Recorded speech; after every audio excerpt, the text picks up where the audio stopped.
Gate ಹೇಗೆ close ಆಗ್ತದೆ ನೋಡಿ. ಶಾಬಾಷ್. ಸೊ ಅದ್ರದ್ದು ರಿಮೋಟ್ ಇದೆ, ಕೀ.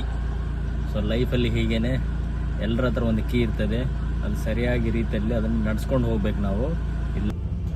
ಹಲೋ ನಮಸ್ಕಾರ, ನಾನು ಹೋಗ್ತಿದ್ದೀನಿ ಮ್ಯಾಂಗ್ಳೂರಲ್ಲಿ. ಏನಂದರೆ ಸುಮಾರು ದಿನ ನಂತರ ನಾನು ಒಂದು ಕೆಲಸ ಸಿಕ್ಕಿದ್ರಿಂದ ನಾನು ಅದನ್ನು ಕ್ಲೀನಿಂಗ್ ಮಾಡಲಿಕ್ಕೆ ಅಂತ ಹೊರಟಿದ್ದೀನಿ. Swimming pool. ಸ್ವಿಮ್ಮಿಂಗ್ ಪೂಲ್ ಏನಂದರೆ ನೀರು ಗ್ರೀನ್ ಆಗಿದ್ದರಿಂದ ಅದನ್ನು ಹೋಗಿ ನನಗೆ ಕಾಂಟ್ಯಾಕ್ಟ್ ಮಾಡಿದರು. ಸೊ ನಾನು ಅಲ್ಲಿ ಹೋಗ್ತಿದ್ದೀನಿ. ಹೋಗುವಾಗ ನಿಮಗೆ ನೋಡಿ ಬ್ರಿಡ್ಜ್ ಆಗ್ತಾ ಉಂಟು ಮ್ಯಾಂಗ್ಳೂರಲ್ಲಿ. ಸೊ ಬ್ರಿಡ್ಜ್ ಸುಮಾರು ವರ್ಷ ಆಯ್ತು ಅದು ಆಗಲಿಕ್ಕೆ. ಸೊ ಅದ ನಂತರ ಲೋಕಲ್ ಬಸ್ ಹಿಡಿದೆ, ಲೋಕಲ್ ಬಸ್ ಹತ್ತಿದೆ. ಅದ ನಂತರ ಬಸ್ ಹಿಡ್ಕೊಂಡು ಇನ್ನು ಸೀದಾ PVS ಹತ್ರ ಹೋದೆ. ಅಲ್ಲಿ ಒಂದು ಒಳ್ಳೆ ವೆಜ್ ಊಟ ಸಿಕ್ತು. ಸೊ ವೆಜ್ ಊಟ ತಿಂದೆ, 40 ರೂಪೀಸ್. ಅದ ನಂತರ ಸೈಟಿಗೆ ಬಂದೆ. ಸೈಟಲ್ಲಿ ಚೆಕ್ ಮಾಡಿದೆ ಯಾವ ಥರ ಉಂಟು ನೀರು ಏನಂತ ಹೇಳಿ.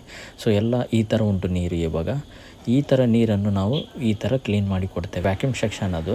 ಸೊ ಇಲ್ಲಿ ಬಂದು ನಾವು ಫಿಲ್ಟರಲ್ಲೆಲ್ಲ ಚೆಕ್ ಮಾಡಿದ್ದು ಏನಾರು ಪ್ರಾಬ್ಲಮ್ ಉಂಟು. ಅದ ನಂತರ ಈ ಥರ ಇದ್ದಿದ್ದು ಈ ಥರ ಆಗಿದೆ ಇವಾಗ ನಮಗೆ ಪೂಲು.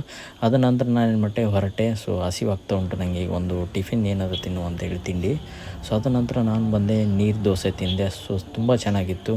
ಅದ ನಂತರ ಚಹಾ ತೊಗೊಂಡೆ. ಅದ ನಂತರ ಪುನಃ ನಾನೀಗ ಬಸ್ ಹಿಡಿದು ಕಾಪುಗೆ ಬಂದೆ. ಕಾಪಲ್ಲಿ ಕಾರ್ ಇಟ್ಟಿದ್ದೆ. ಸೊ ಕಾಪಲ್ಲಿ ನಡ್ಕೊಂಡು ಹೋಗ್ತಿದ್ದೇನೆ, ಕಾರ್ ಇಟ್ಟಿದ್ದೇನೆ. ಹಾಗಾಗಿ ಕಾರ್ ತೊಗೊಂಡು ಈಗ ಮನೆಗೆ ಹೋಗಲಿಕ್ಕೆ.